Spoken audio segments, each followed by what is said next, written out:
ನಮಸ್ಕಾರ. Media focus ವೀಕ್ಷಕ ಮಿತ್ರರಿಗೆ ಸ್ವಾಗತ. ನಾನು ಶ್ರೀಪತಿ ಹೆಗಡೆ ಹಕ್ಕಲಡಿ.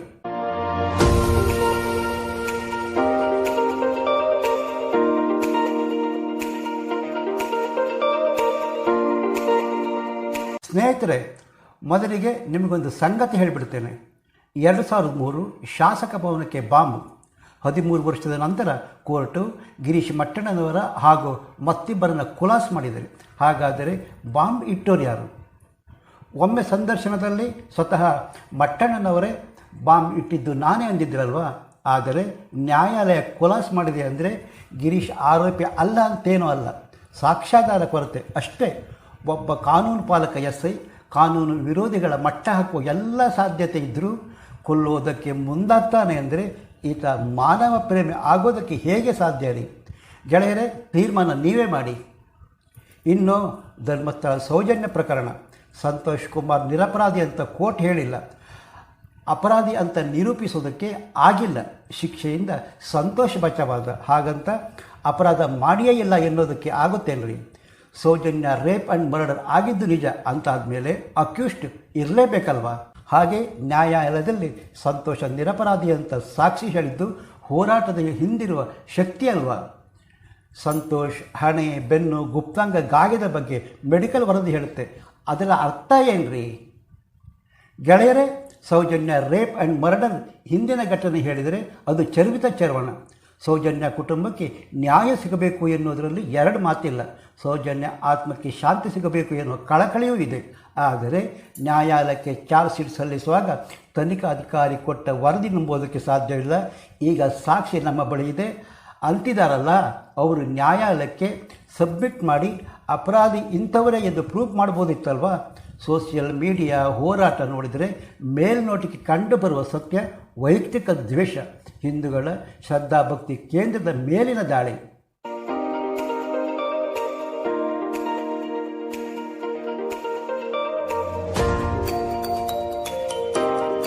ಇಲ್ಲಿ ಸಮೀರ್ ಮುಸ್ಲಿಂ ಅನ್ಯಾಯದ ವಿರುದ್ಧ ಧ್ವನಿ ಎತ್ತಬಾರದ, ಅವನು ಮುಸ್ಲಿಂ ಎನ್ನುವ ಕಾರಣಕ್ಕೆ ಟಾರ್ಗೆಟ್ ಮಾಡಲಾಗುತ್ತೆ. ಅಂದರೆ ಸೋಷಿಯಲ್ ಮೀಡಿಯಾದಲ್ಲಿ ಕಿರಿಚಿದರೆ ನ್ಯಾಯ ಸಿಗುತ್ತಾ? ಈ ಎಲ್ಲ ಸಂಗತಿಗಳ ಬಗ್ಗೆ ಬೆಳಕು ಚೆಲ್ಲುವ ಪ್ರಯತ್ನ ಇಲ್ಲಿದ್ದು. ಗೆಳೆಯರೇ, ಮಿಸ್ ಮಾಡದೆ ವಿಡಿಯೋ ಪೂರ್ತಿ ನೋಡಿ. 2012 ಧರ್ಮಸ್ಥಳ ಜಾಲ್ಸೂರ್ ಬಳಿ 16 ವರ್ಷದ ಅಪ್ರಾಪ್ತ ಬಾಲಕಿ ಸೌಜನ್ಯ ಅತ್ಯಾಚಾರ ಕೊಲೆ ರಾಜ್ಯಾದ್ಯಂತ ಸಂಚಲನ ಮೂಡಿಸಿದ್ದು ಹೌದು. ಅಮಾನವೀಯ ಕೃತ್ಯ ರಾಜ್ಯದ ಜನರ ಹೃದಯ ಹಿಂಡಿ ಹಿಪ್ಪೆ ಮಾಡಿ ಹಾಕಿತ್ತು. ಪ್ರತಿದಿನ ಮನೆಗೆ ಹಿಂತಿರುಗುವ ಮಾರ್ಗದಲ್ಲಿ ಸೌಜನ್ಯ ಅತ್ಯಾಚಾರಕ್ಕೊಳಗಾಗಿ ಹತ್ಯೆಯಾಗಿದ್ದರು. ಘಟನೆ ನಂತರ ಕುಟುಂಬ ಮತ್ತು ಜನರು ನ್ಯಾಯಕ್ಕಾಗಿ ಹೋರಾಟ ನಡೆಸಿದರು. ತನಿಖಾ ದಳ FIR ಮತ್ತು CBI ತನಿಖೆ ನಡೆಸಿ ನ್ಯಾಯಾಲಯಕ್ಕೆ ಚಾರ್ಜ್ ಶೀಟ್ ಸಲ್ಲಿಸಿದರು. ಆದರೆ ಸಂತೋಷ್ ಖುಲಾಸಾಗಿದ್ದಾನೆ. ಹಿಂದಿನಿಂದಲೂ ತಿಮರೋಡಿ ಸೌಜನ್ಯ ಪ್ರಕರಣ ಮುಂದಿಟ್ಟುಕೊಂಡು ಹೋರಾಟ ನಡೆಸಿದರೆ ಅದಕ್ಕೆ ಇತ್ತೀಚೆಗೆ ಮಾಜಿ SI ಗಿರೀಶ್ ಮಟ್ಟಣ್ಣನವರ ಎಂಟ್ರಿ. ಅದಕ್ಕೂ ಮುನ್ನ ಮೈಸೂರಿನ ಒಡನಾಡಿ ಎಡಚರರು ಸೌಜನ್ಯ ಪ್ರಕರಣ ಮುಂದಿಟ್ಕೊಂಡು ಧರ್ಮಸ್ಥಳ ಟಾರ್ಗೆಟ್ ಮಾಡೋದಕ್ಕೆ ಶುರುವಿಟ್ಕೊಂಡ್ರು. ಆದರೆ 2018 ಸಾಕ್ಷ್ಯಾಧಾರಗಳ ಕೊರತೆಯಿಂದಾಗಿ ಸಂತೋಷ ಖುಲಾಸಾದ. ಇನ್ನು ಸಮೀರ್ ಮುಸ್ಲಿಂ ಆದ ಕ್ಷಣ ಧರ್ಮಸ್ಥಳ ಬಗ್ಗೆ ಮಾತಾಡಲೇಬಾರ್ದ ಅಂತೇನು ನಿಯಮ ಇದೆಯಾ ಅಂತ ಖಂಡಿತ ಇಲ್ಲ. ಧರ್ಮಸ್ಥಳಕ್ಕೆ ಮುಸ್ಲಿಂ ಭಕ್ತರು ಬರ್ತಾರೆ.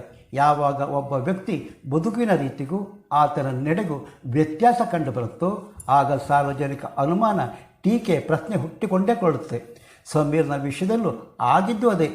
ಬದುಕಿನುದ್ದಕ್ಕೂ ಪ್ರಗತಿಪರ ನಾಸ್ತಿಕತೆ ಪ್ರದರ್ಶನಕ್ಕಿಟ್ಟು ಸಾಯೋ ಟೈಮಲ್ಲಿ ನನ್ನ ಹೆಣ ನಮ್ಮ ಜಾತಿ ಧಾರ್ಮಿಕ ವಿಧಿಗಳಂತೆ ಮಾಡಿ ಅಂಥೇಳಿ ಹೋದ ಜ್ಞಾನಪೀಠಿ ಅನಂತಮೂರ್ತಿ ಕತೆ ಗೊತ್ತಲ್ವ?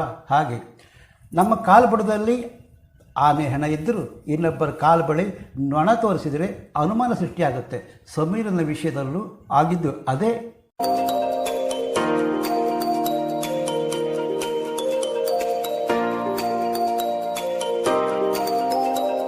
ಸಮೀರ್ ಮುಸ್ಲಿಂ ಅನ್ನೋದಾಗಲಿ, ಸೌಜನ್ಯ ಪ್ರಕರಣದ ಕುರಿತು ಧ್ವನಿ ಎತ್ತೋದಾಗಲಿ, ಹೋರಾಟಕ್ಕೆ ಕೈ ಜೋಡಿಸಿದ್ದಾಗಲಿ ಹೆಣ್ಣು ಮಕ್ಕಳ ಕಾಳಜಿ ತಪ್ಪೇನಲ್ಲ ಬಿಡಿ. ಆದರೆ ತನ್ನದೇ ಧರ್ಮದಲ್ಲಿ ದಿನ ಬೆಳಗಾದರೆ ಹೆಣ್ಮಕ್ಕಳ ಶೋಷಣೆ ಆಗುತ್ತೆ. ದೆಹಲಿಯಲ್ಲಿ ಹಿಂದೂ ಹುಡುಗಿ ಪೀಸ್ ಮಾಡಿ ಫ್ರಿಜ್ನಲ್ಲೇ ತುಂಬಿದ ಕುರಿತು ಈ ಸಮೀರ ಮಾತಾಡಿದರೆ ಈತನ ಪ್ರಾಮಾಣಿಕತೆ ಬಗ್ಗೆ ಅನುಮಾನ ಬರ್ತಿರಲಿಲ್ಲ. ವರ್ಷಾನುಗಟ್ಟಲೆ ಹೋರಾಟ ಮಾಡಿ ಕೈ ಚೆಲ್ಲಿದ ಮೇಲೆ ಸೌಜನ್ಯ ಕೇಸ್ ಹಿಡ್ಕೊಂಡು ಹೋರಾಟಕ್ಕೆ ಇಳಿದಿದ್ದು ಅನುಮಾನಕ್ಕೆ ಕಾರಣವೇ ಹೊರತು ಆತ ಮುಸ್ಲಿಂ ಎಂಬ ಕಾರಣಕ್ಕಲ್ಲ. ಇನ್ನು ದಿನಕ್ಕೊಂದು ಹೇಳಿಕೆ, ತನ್ನದೇ ಮಾತಿಗೆ ಬದ್ಧತೆ ಇಲ್ಲದ ತಿಮರೋಡಿ ಹೇಳಿದ್ದೇನು ಗೊತ್ತಾ?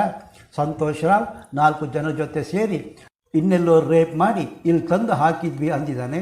ಅಂದಿದ್ದು ತಿಮರೋಡಿಗೆ ಮರ್ತೋಯ್ತಾ? ಈಗ ಸಂತೋಷ ಮುಗ್ಧಾಗಿಬಿಟ್ನ.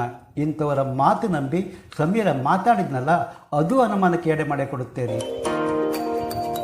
ಇನ್ನು ಅರಳಬೇಕಿದ್ದ ಸೌಜನ್ಯ ಶವವಾಗಲು ಅವಳ ಹೆಣದ ಮೇಲೆ ಬಂದೂಕಿಟ್ಟು ಮತ್ತಾರನ್ನೂ ತೇಜವದೆಗಿಳಿಯೋ ಹಿಂದೂ ಧರ್ಮ, ದೇವಸ್ಥಾನ, ದೇವರ ಬಗ್ಗೆ ಬಾಯಿಗೆ ಬಂದಾಗೆ ಮಾತನಾಡೋ ಸ್ವಾತಂತ್ರ್ಯ ತಗೊಂಡು ಬಿಡ್ತಾರಲ್ಲ, ಅದು ಸಮಸ್ಯೆ ಕಣ್ರಿ.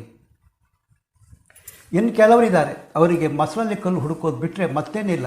ಅದೇ 63 ಕೋಟಿ ಜನ ಕುಂಭಮೇಳದಲ್ಲಿ ಮಿಂದ್ರಲ್ಲ, ಅಯ್ಯೋ ಅಸಹ್ಯ ರೀ. ಟಾಯ್ಲೆಟ್ ನೀರಂದರು, ಮೂಢನಂಬಿಕೆ ಅಂದರು, ಹೊಲಸು ಬರ್ತದೆ ಅಂತ ಯಾವುದೋ ಊರಿನ ಹೊಳೆ ಸ್ನಾನ ಮಾಡೋ ವಿಡಿಯೋ ಗ್ರಾಫಿಕ್ ಮಾಡಿ ಪ್ರಯಾಗರಾಜ್ ಕುಂಭಮೇಳ ಅಂತ ಟೈಟಲ್ ಕೊಟ್ಟಾಕ್ಷಣ ಕಣ್ಣು ಮುಚ್ಚಿಕೊಂಡು ನಂಬೋದಕ್ಕೆ ಹಿಂದೂಗಳು ಕಿವಿ ಮೇಲೇನು ಹೂವಿಟ್ಟುಕೊಂಡಿಲ್ಲ ರೀ.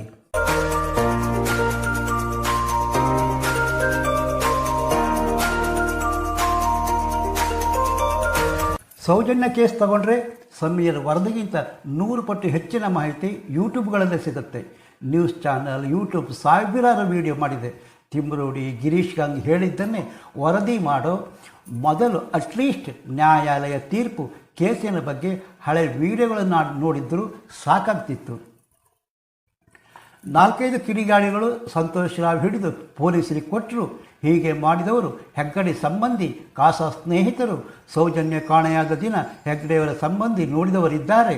ಕಟ್ಟೆಯಲ್ಲಿ ಕೂತು ಅವರು ಹಾಗೆ ಇವರು ಹೀಗೆ ಅಂದರೆ ಅದನ್ನು ನ್ಯಾಯಾಲಯ ಸಾಕ್ಷಿಯಾಗಿ ತಗೊಳ್ಳಲ್ಲ ಅನ್ನೋದು ಗೊತ್ತಿರಬೇಕಲ್ವಾ?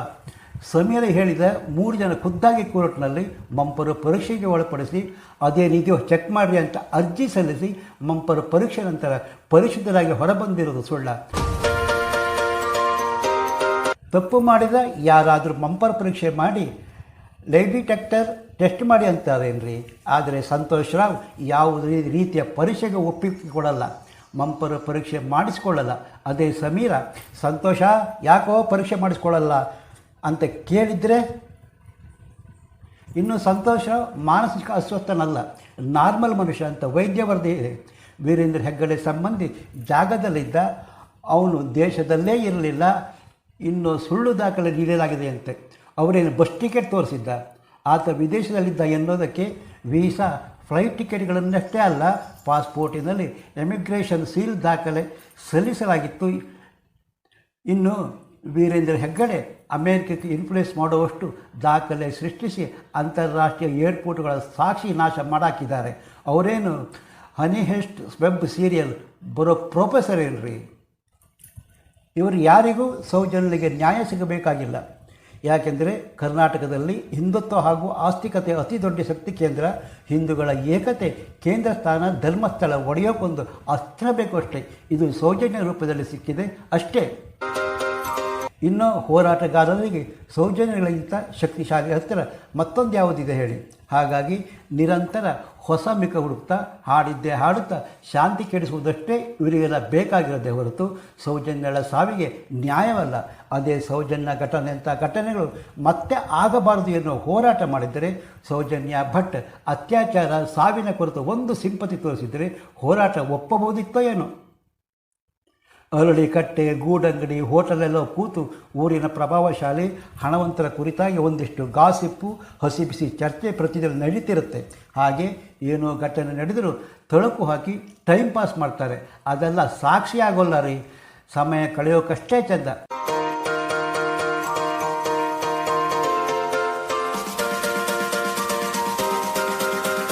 ಅದನ್ನೇ ಇಟ್ಕೊಂಡು ಹೋರಾಟಕ್ಕಾಗಲಿ ಕೋರ್ಟುಗಳಲ್ಲಿ ಶಿಕ್ಷೆ ಕೊಡಿಸೋದಕ್ಕೆ ಸಾಧ್ಯ ಇಲ್ಲ.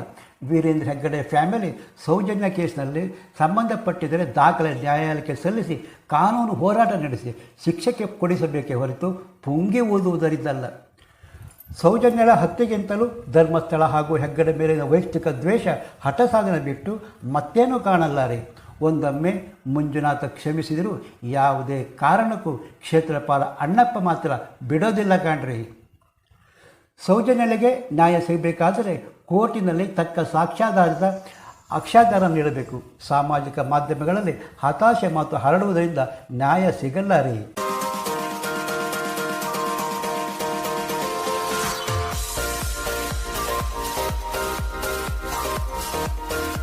ಗೆಳೆಯರೇ, ಸೌಜನ್ಯ ವಿಷಯದ ಬಗ್ಗೆ ನಿಮ್ಮ ಅಭಿಪ್ರಾಯವೇನು?